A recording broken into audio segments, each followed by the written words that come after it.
All right, we're gonna talk about your career in a nutshell. So let's start in the beginning. Can I start off with one acknowledgement? Oh yeah, no. All right. We're 30 days out from Atlantic City UFC fight. Connor Matthews. It's his UFC debut. Talk a little bit more about Connor in this podcast, so stick around. But yeah, absolutely worthy to check him out if you don't know who he is already. And yeah, follow him. He's going to go far, and I have no doubts. He definitely will never quit. And from personal experience, he cannot be killed. So It's impossible. Yeah, check it out. The One's Ready logo will actually be on his fight flag. That's harder than I thought it would be to say. Fight flag. So yeah, full support for Connor, and yeah, March 30th. Check it out. Make sure you're watching that fight because it's going to be awesome. Yeah. All right, so you are also a combat controller. Yeah.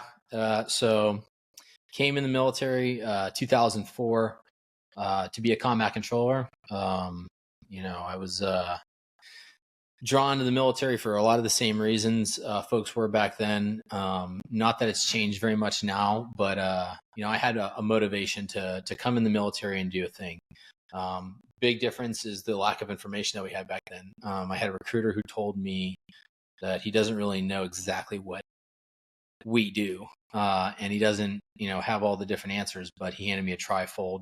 It had like an operator standing at the bottom of a platform, and he just had his arms crossed looking up at the camera, and around him was just all this gear: silenced weapons, radios, four-wheelers, dirt bikes, scuba tanks, parachutes.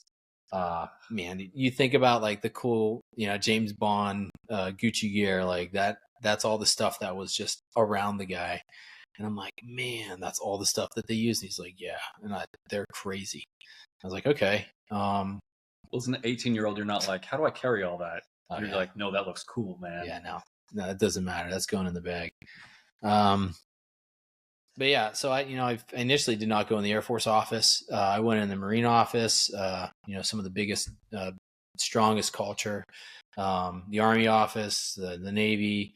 Talked to all the recruiters, and they're just like, yeah, obviously the SEALs, the Green Berets, the Rangers, and that's what I wanted to do. I had some great advice from some folks to tell me to go check out the Air Force, which I finally agreed. And then with a little bit more information, I found that what I thought at the time was that combat control was the thing or the position that you could be in to do the most damage in a shortest amount of time possible. And so that's what I chose.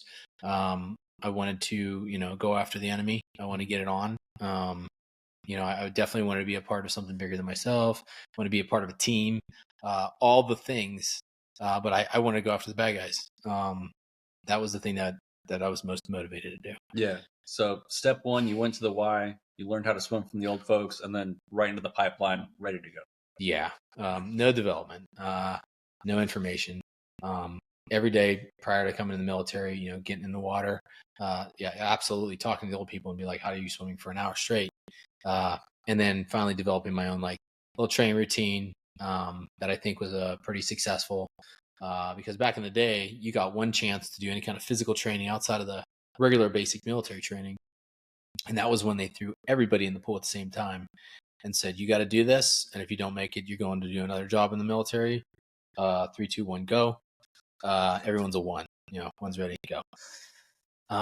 And so for the first couple laps, like if you've ever done triathlon, it's an absolute fight. You're getting kicked, you're getting punched, you're bumping into people. It's chaos. You're going to get 20% of the people in that first, 2-3 minutes, they're going to get out of the water and say, this just isn't for me.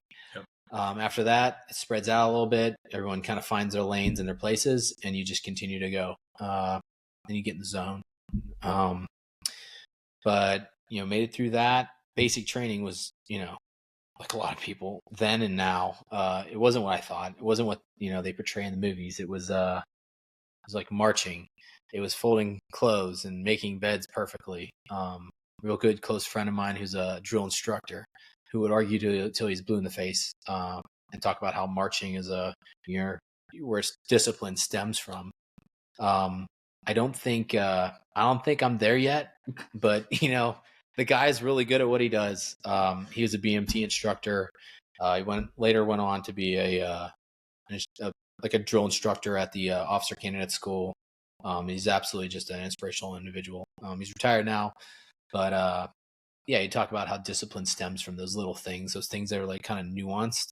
And so, also the same things that we do in the pipeline, like how your name has to be perfect on your water bottle, how you stencil your shirt, all that stuff's got to be perfect, because it all relates back to that attention to detail step where that's going to relate to the attention to detail you're going to have when you're setting up your underwater breathing apparatus or your parachute and the things that really are life sustaining.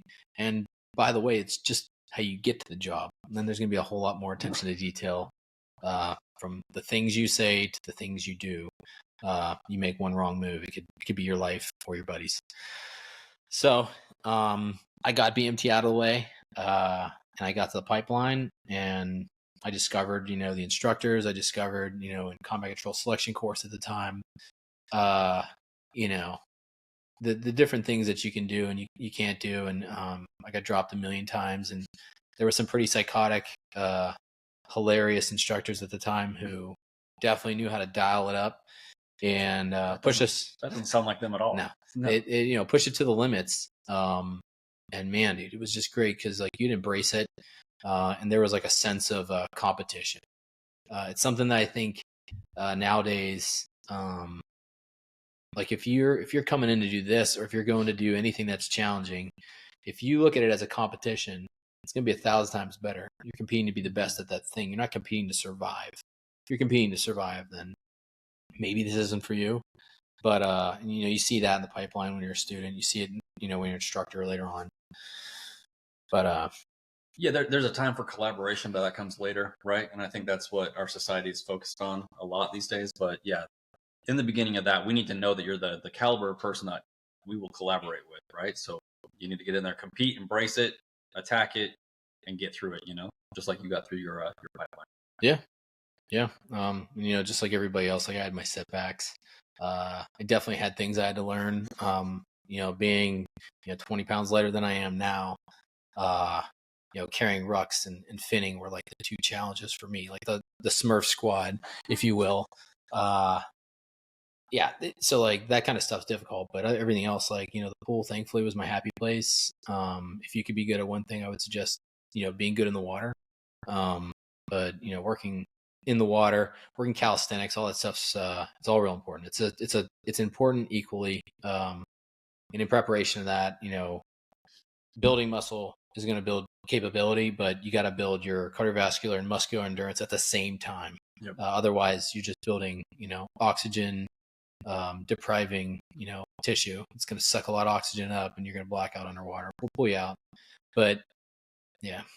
Always fun when you see the show muscle show up. Yeah. There's always the guys that do it right and show up, and you're like, I don't know, man, you're pretty big. But and I think later on we're going to invite you back. We'll probably do like a whole pipeline episode because AETC and you and I probably could go for hours.